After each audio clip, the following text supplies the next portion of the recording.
Massive news coming in as the Tata Nexon gets the top score in its latest crash test. The Mahindra Marazzo follows close behind with a 4-star rating. And the much anticipated, much awaited review of the Tata Harrier.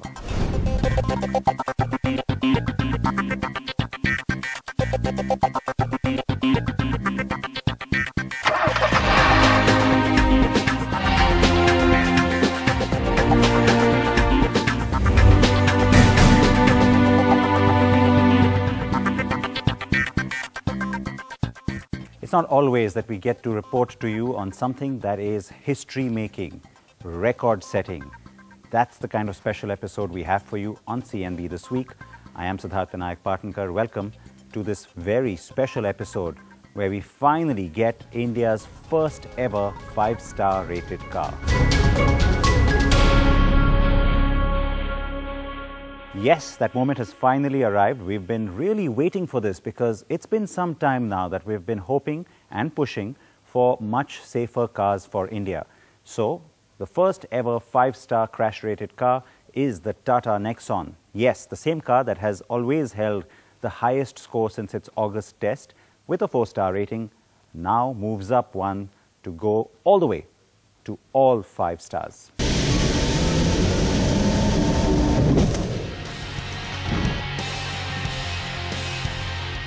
After scoring 4 stars in Global NCAP's crash test in August this year, the Tata Nexon has made history by going the distance and becoming India's first ever 5-star car. The Nexon has achieved this by scoring 16 points out of a possible 17, the highest as yet for any Indian-made car. That this feat comes from an Indian manufacturer rather than a multinational is of significant importance.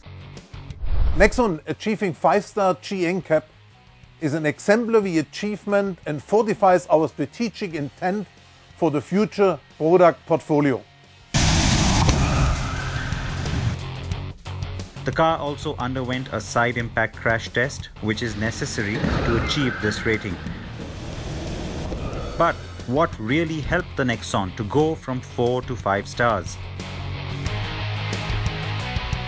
The ABS, which is anti-blocking in the brakes, in a 4-channel version. It's a standard fitment for all the cars, so all the Nexons has the ABS in 4 channels. At the same time, the seatbelt reminder was introduced by the manufacturer as a standard feature for driver and passenger side as well.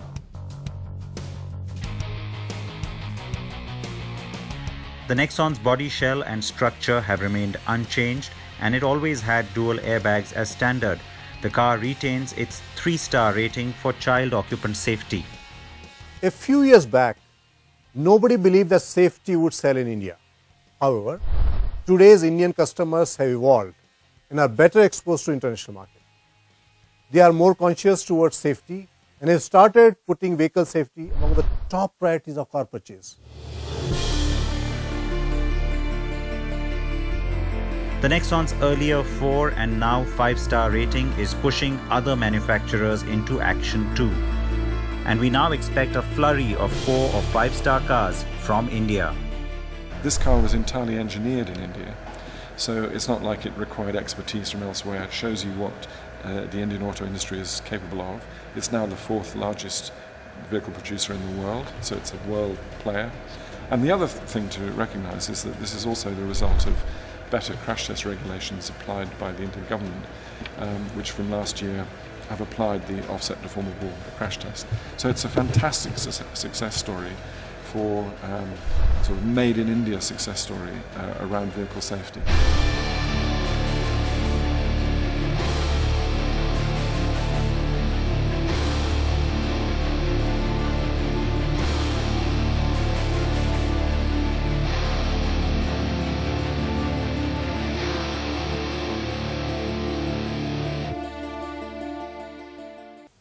Excellent news coming from Global NCAP and Tata Motors. And you know what's great? It's not the only good news we have to share with you. As you've seen at the top, the Mahindra Marazzo has also done really well in its crash test, scoring 4 stars. Now, why is this significant? Remember, in the people mover or MPV space, no other car has done this well. You've had the Honda Mobilio with about 3 stars, but otherwise, every other player has only scored 0. So it's really significant to see a brand new car, and that too from Mahindra, coming in with such a fantastic showing.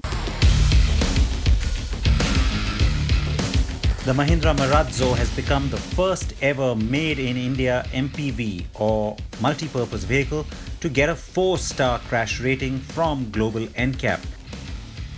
The Indian company has been working very hard to now implement a new ethos in its manufacturing.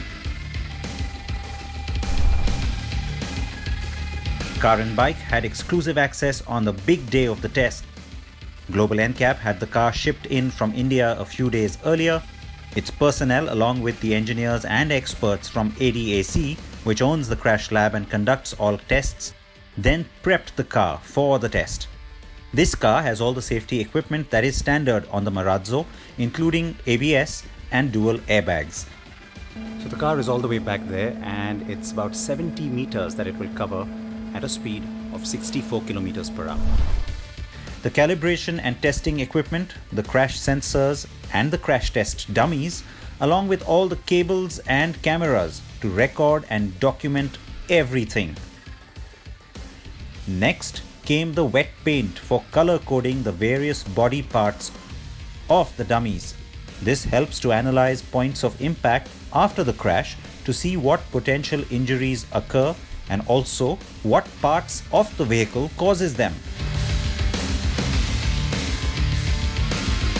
The Marazzo was jointly developed by Mahindra R&D in Chennai and its North America Development Center, MANA, and we had representatives from both those centers present as well. So as you saw, the vehicle's been prepped, it's completely ready to go now, and it's almost time to get to the crucial test itself.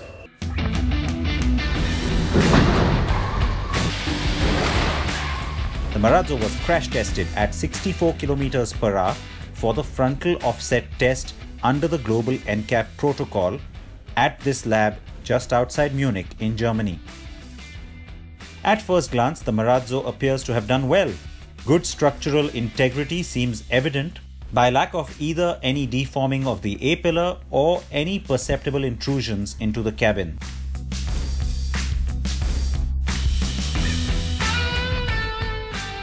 So the actual test is done, but the agonizing wait continues because the results have to be carefully analyzed, the numbers have to be crunched before we know finally where things stand.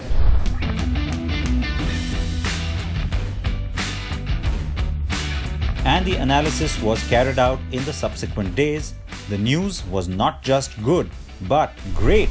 The Marazzo has received 4 stars for front adult occupant protection. It also scored 2 stars for child occupant protection. This is also the highest score for any Mahindra car as well. Mahindra would be proud, as this result now sets the foundation for its future products, which sources within the company say will always aim for 4 or 5 stars and no lower, much higher than the country's new safety requirement by law.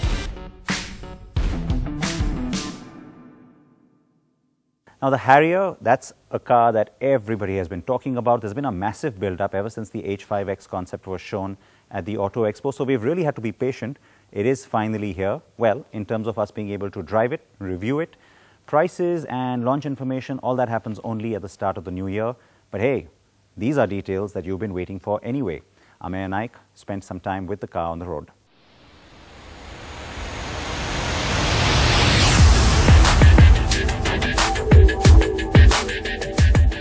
Tata Motors is no stranger to SUVs, with the likes of the Sierra, Safari and the best-selling Nexon. And now the world is ready for this, the all-new Harrier. And look at it, it looks magnificent. When we first laid our eyes on this car at the Auto Expo, Tata Motors told us that the design elements will remain intact. Of course, some of the most exaggerated parts of the concept car haven't been brought down, but those have been toned down a little. But most of what you see is what we saw at the Auto Expo. You have these beautiful looking LED DRLs, which are only available on the top end variant. The lower variants get daytime running lights, but not LEDs. Then there are these headlamps. Now, roles have been reversed here because headlamps usually are up here and the DRLs are usually down. So roles have been reversed, and that has worked in the company's favor. So here you are, here you have xenon HID lamps, projectors on, halogen projectors on the lower variants, while the fog lamp. And of course, there is this Impact 2 design, which is a first for the Harrier, and it is the first car to get the Impact 2.0 design, is this three-dimensional humanity lamp. Look closely and you'll see an Easter egg on the headlamp, a lion, which apparently represents the Harrier's position amongst other SUVs, which have been likened to sheep. The DRLs double up as turn indicators, and those look pretty cool too. The Harrier is developed on the all-new Optimal Modular Efficient Global Advanced Architecture, or Omega Arc for short, which has been derived from Land Rover's former D8 platform, which in turn was based on Ford's EUCD platform.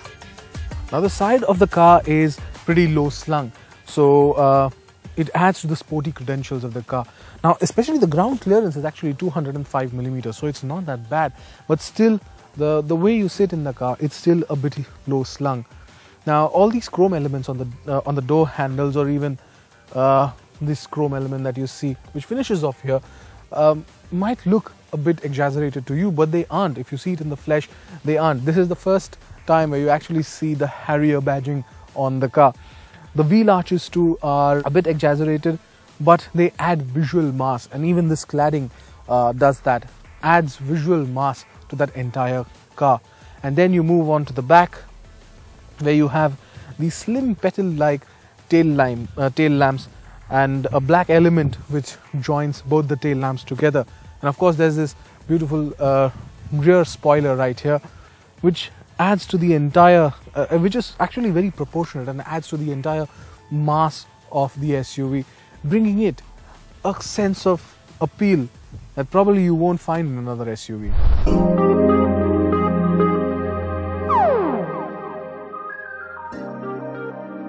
It's got presence, you have to grant it that. It's simple, and that's why attracts your attention. The simplicity is carried into the cabin as well.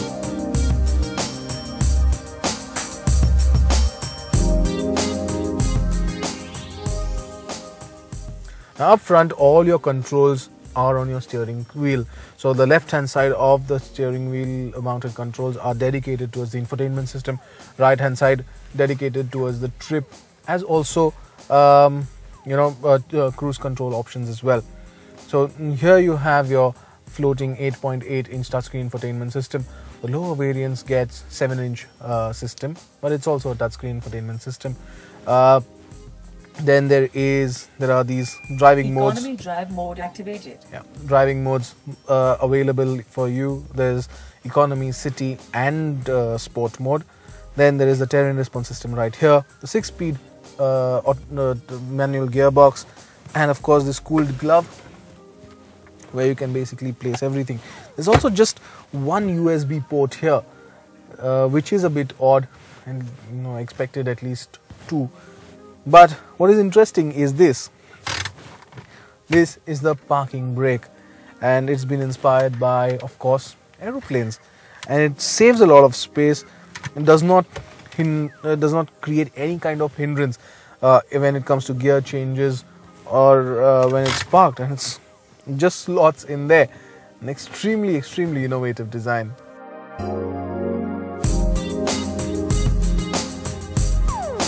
Tata's troubles with onboard electronics continue though, since the infotainment system in our car and several other test cars needed to be rebooted a few times to get it to work. For those looking for sunroof, well, there isn't one, but there's a good amount of room for the rear seat passengers. Now back here, there's enough and more space for me. There's enough and more knee room. I can easily fit here. Enough and more headroom as well. So no problems as such, and a good under thigh support as well. And there is this, where I can just clamp down, and there are 2 cup holders here. And there is space for storage here as well up front. There is one USB port down there. However, what is interesting is that there are two storage spaces right here on my right on the door.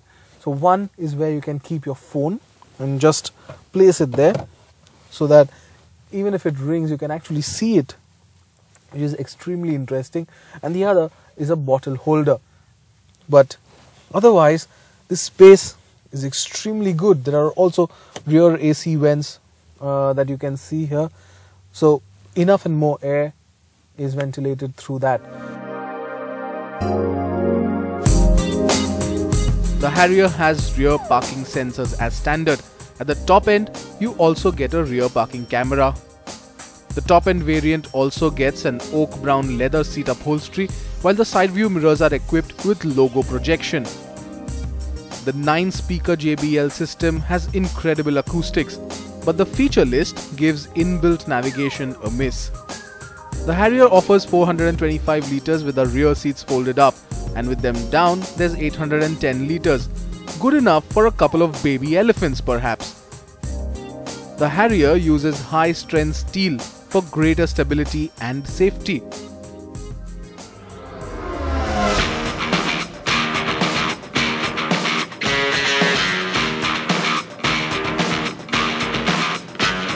Now the Harrier is powered by a 2-litre diesel engine. There's no petrol on offer, and this is the derivative of Fiat's Multijet 2 engine that we've seen on the Jeep Compass. Now 138 brake horsepower on offer, quite enough to get this car moving because it weighs only about 1700 kilos. Now the torque kicks into this turbocharged unit at around 1800 RPM, and that's quite good because you need that low end torque. The power delivery is linear, and this one has an extremely good mid-range, so overtaking is no problem. The gear slots, the gearbox is a 6-speed manual, and the gear slot in well. However, second to third is a bit of an issue because there you go, yeah, it pretty much slots in all right, but second to third and third to back to second are a bit of an issue. The clutch is nice and light, and that's good because there's only a manual transmission on offer. Yes, there's an automatic in the pipeline, and we'll get to see it probably soon. How soon we are not told, but it's that long travel of the clutch that takes a toll on the way you drive, and especially in traffic conditions. The Harrier has City, Eco and Sport drive modes. The default setting is City, and though there's a hint of lag, it's not as evident as when it's in Eco mode. The Sports mode though is fun, and the engine responds well to your urgent throttle responses. Switching to the multi-drive modes though does not have any effect on the gearbox or suspension setting. It's purely a throttle response. It also comes with terrain response modes: normal, rough and wet.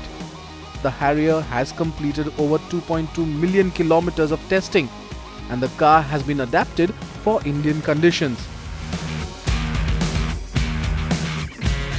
We don't doubt that claim for a minute, and that is because the front suspension has been carried forward from the Land Rover's D8 platform, while the rear twist beam has come in from Lotus Engineering. It has been designed by Lotus Engineering. It does get a little bumpy at the back, and that's probably because of the stiffer suspension. It's not on the softer side, it's a bit stiff, and that actually can be a bit uncomfortable, especially when the car goes through potholes, because there is a slight kickback and it makes things behind a bit uncomfortable.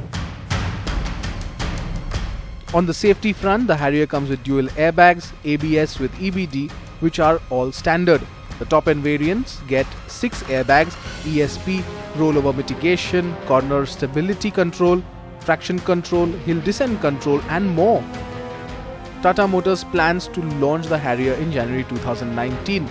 and we expect it to be priced between 16 lakh rupees to 21 lakh rupees, which will put it in the territory of the Hyundai Creta at the bottom and the Jeep Compass or even the Mahindra XUV 500 at the higher end.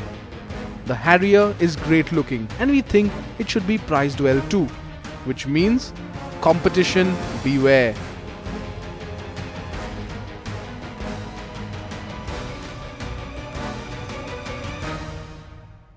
React to the Harrier review, react to that fantastic news coming in on the crash ratings for the Marazzo and the Nexon. And of course, you know how you can reach me. There's lots of different ways, but all the details of all these stories and reviews always on carandbike.com. So, well, join us next week because we'll have plenty more for you right here on CNB. Thank you so much for watching. Please wear your seatbelts. Please wear your helmets. Bye-bye.